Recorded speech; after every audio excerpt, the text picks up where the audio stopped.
মায়ের খরচ বহন করা কখনো ফরজ, কখনো ওয়াজিব, কখনো সুন্নাত, কিন্তু স্ত্রীর খরচ বহন করা সব সময়ের জন্য ফরজ। মনে রাখবেন, অবশ্যই মাকে সম্মান করবেন, মাকে রেসপেক্ট করবেন, মাকে ভালোবাসবেন।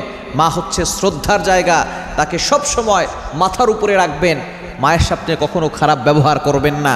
তবে মায়ের খরচ বহন করার জন্য আপনার বাবা রয়েছে। যদি বাবা না থাকে তাহলে আপনার জন্য, যদি সেই পরিমাণ ব্যবস্থা না থাকে, তখন আপনার জন্য মায়ের খরচ বহন করা ফরজ হবে। কিন্তু যদি আপনার বাবা থাকে অথবা আপনার ভাই আছে, তারাও খরচ বহন করতেছে, তখন আপনার জন্য ওয়াজিব হবে, সুন্নত হবে।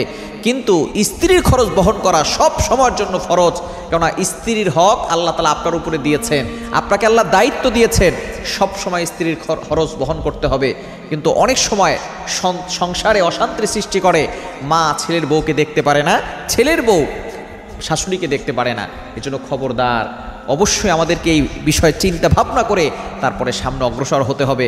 যেই মা আছে ছেলের বউটাকে নিজের মেয়ের মতো দেখবে, আর ছেলের বউ সে বউ হয়ে যখন আসবে তখন শাশুড়িকে নিজের মায়ের মতো দেখবে, তাহলেই সংসারে সুখ আসবে, শান্তি আসবে।